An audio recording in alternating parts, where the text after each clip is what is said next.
Well, hey there. Come on in here, sugar. Granny's glad you dropped by. Pull up that old stool and pull your blanket close. Tonight, we're visiting Alaska. Juneau, Alaska. A city built on gold, ice, and stories people don't like to tell out loud.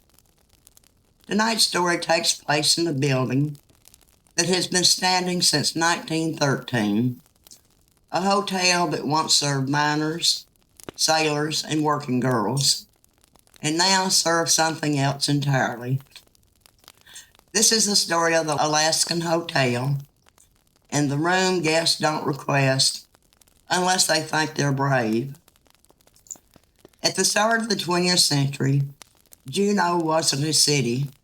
It was a frontier mining camp. Men flooded in chasing gold. The population doubled between 1910 and 1920. There were few places to sleep and fewer places to feel human again. When the Alaskan Hotel opened its doors in 1913, it was considered one of the finest hotels along the Pacific coast. But it wasn't just a hotel. It was also a bordello, a place where miners spent money they weren't sure they'd lived long enough to enjoy.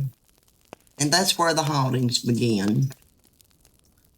Local lore tells of a miner and his new bride who stayed at the Alaskan in the early days. He promised her he'd be gone only 3 weeks, working a nearby mine.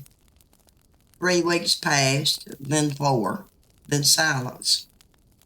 The money ran out. The hotel bill didn't. Alone in a frontier town with no family and no options, she did what many women were forced to do to survive. She worked. When her husband finally returned and learned the truth, rage replaced relief. He murdered her in cold blood in room 218. Guests still report seeing her there, sitting on the bed, touching their arms, standing behind them in mirrors near room 308 at the top of the stairs. Some have seen her descending the stairs into the bar, but she isn't alone. The Alaskan's bar is lined with mirrors, old ones, the kind that reflect more than they should.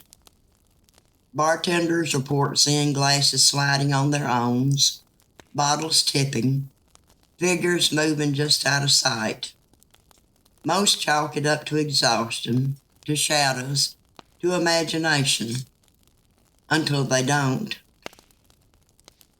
Now, room 315 sits on the 3rd floor. It hasn't changed much in over a century.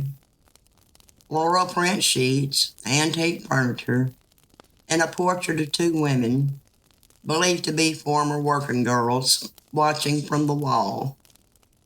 The room had always been rumored to be haunted. But in 2007, something happened that no one could explain away. A Navy ship was docked in Juneau, and several sailors needed rooms for the night. The Alaskan agreed to house them. One sailor made a special request. Room 315.